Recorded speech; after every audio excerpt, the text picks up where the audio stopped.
okay still? Doing all right? All right, good, good.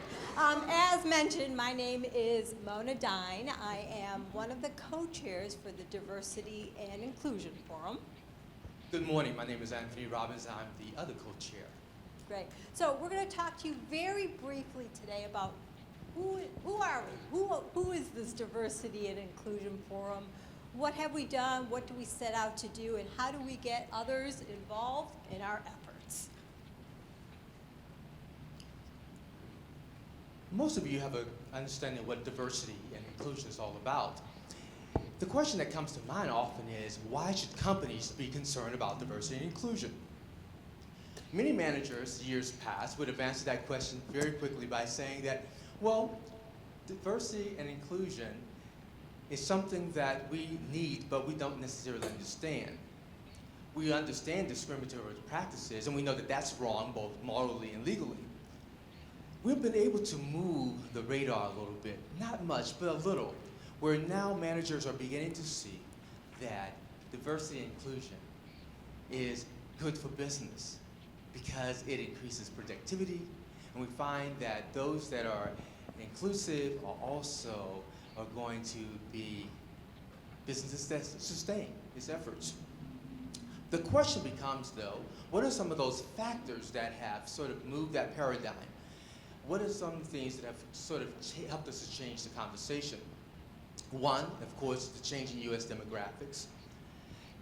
In about a very short period of time, around 2042, there will be no single demographic that will actually occupy the space as being known as the majority. Okay? By 2050, most of the U.S. will be brown. In terms of globalization, as technology has increased and travel has also increased, we have become more international in our perspective and our reach, so companies are more international and that on that scale. Of course, there's the generation gaps. Right now, 4 generations tend to occupy the company space. That's soon to change to 5. Dual income families. Both mom and dad now have increasingly become part of the story in making sure that family needs are met. Single working moms. There are more females that are now in the work community. And then, of course, the consumer purchasing power. As the change in demographics has impacted what we look like, it has also changed the market sectors. Well, what are some of those advantages? Some we've talked about just briefly a few moments ago. Increased productivity. Another, increased creativity and problem solving as you bring this diverse group to the table. Another, attract and retain talent that add a competitive edge. As you bring this diverse talent to the table, you're now becoming more competitive, also helping to build synergies and teams as we're working together. And then finally, we're able to increase the market share and, of course, create a satisfied, diverse consumer base. And then lastly, save money on litigation expenses. This is one we tend not to think about. But if we're more diverse, the chances are we're going to have less discrimination type lawsuits. We know that 50% of the people that are having these challenges will not stay with that company. So a little bit about who we are. First of all, we're an informal group of individuals, and I'll talk a little bit more about who we represent. Several of us are in this room today, so it's great to see some faces. We're an informal group that work at corporations, academic institutions, and nonprofit organizations who share a passion for diversity and inclusion in the workplace. We come together informally, voluntarily, on our own time to purposefully share best practices, learn from each other, be able to better understand what's working in our organizations, what's not working in our organizations, and how do we help each other help this mission of diversity, equity, inclusion in our own workplaces. So we get together, we share best practices, and we take those back and integrate those into our organizations. We all understand that we're in different places. Some are very mature in our practices. Others are just trying to figure it out. But again, we come together to better serve as a resource for ourselves that we can take back to our own organizations and really champion and lift the efforts, not just in a very collective way in the organizations that we serve. Historically, our group was made up of chief diversity officers, so those individuals who led the charge of D&I, who had the title of D&I in the organizations that they serve and work in. However, we have broadened our scope. Those who are responsible, who have that title of D&I efforts, are obviously still very core and are strong members of our group, but other members are those who are champions for change in the organizations. They may have more informal roles, but are very influential in being able to, again, move forward, champion, and change these practices, these mindsets in their organization. So again, we share best practices. We'll talk a little bit more about what we do, but what we're trying to do is then take some action, learn from each other, take what we've learned and be able to implement those learnings in those organizations that we work and serve in. So our mission statement, we actually have a mission statement that we as a group purposely worked on, and the words here are very meaningful. We went through every word and every phrase with a fine-tooth comb and argued and talked about each of these words and came up with this, I believe, to be a very powerful mission statement. To influence organizations to prioritize diversity and inclusion as a strategic imperative by attracting, enabling, engaging, and retaining diverse people will thrive in the Allegheny County region. Again, a lot of what you heard today, I think, could be summed up also in our mission statement as well.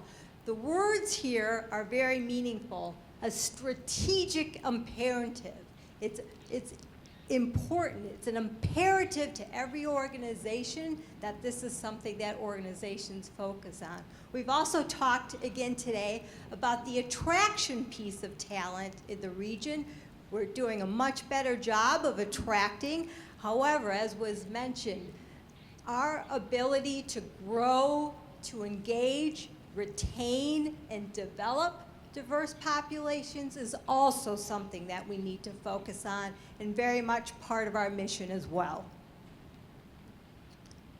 Well, who do we serve? Business leaders. We also serve D&I leaders. We serve human resource professionals. And the one that's most attractive to me is that we serve those that are passionate about D&I. That's all of you. Some of the accomplishments that we have been able to achieve to date. Of course, we work very closely with Vibrant Pittsburgh, and there's this wonderful piece that was just recently put out, and it's called Diversity Best Practices Guide. We participated in not only putting that together, but also its release. And if you do not have a copy, I urge you strongly to get one. Reach out to some of our colleagues from Vibrant Pittsburgh, or you can also go to their site to get that latest piece. We supported the first annual Vibrant Pittsburgh Regional Economic Inclusion Summit. Phenomenal event that happened last year. Is to happen again this year in September. There is information, of course, also at Vibrant Pittsburgh regarding that particular event and more details there. There's also quarterly meetings that we share our best practices. We get together and we help each other to brainstorm about how best to engage this work, also to be supportive. Oftentimes, as you know, it's that place of one, that place of loneliness that you find yourself in D&I work. Because often there's just that one of us that's occupied in that space. So to get together with this group, you have that support, right? We also have not only just support, but a skill set that comes with the support, how best to engage those practices. And just a quick note, the information about the next Vibrant Pittsburgh Regional Economic Inclusion Summit is actually in your folder as well. So you can find information about that coming up September 17th. Okay. So what does success look like? We can be doing all these great things, but how do we know we're being successful, right? How do we know our action is leading to outcomes? So here's some success parameters that we put forward. Obviously, we want to make some positive shifts in regional demographics. We're saying by December 2021. This can't happen by ourselves. This has to happen with the support of everybody in this room, people outside of this room. We need to closely partner with those organizations who spoke before us and after us, as well as our own organizations, to ensure that our numbers, as Stephanie Pashman alluded to earlier this morning, how do we get those numbers? How do we know we're making a difference? You know, through our organizational efforts, this is something we'd like to drive. Endorsement of ERGs and BRGs, employee resource groups and business resource groups by organizations' leaderships. There are several organizations that have such communities and groups. There are several that don't. So we'd like to continue to promote the exploration or the ability for people within organizations to come together and find those other people that they can feel comfortable and more maybe secure interacting with that they may not be able to. Creation of a D&I toolkit of best practices. This is actually something that we launched in partnership, great partnership with Vibrant Pittsburgh last year. So we have some information, and again, Vibrant Pittsburgh has this information about what are some organizations doing in the best practice space that other organizations may be able to learn and leverage within their own organization. So that was the first publication was last year.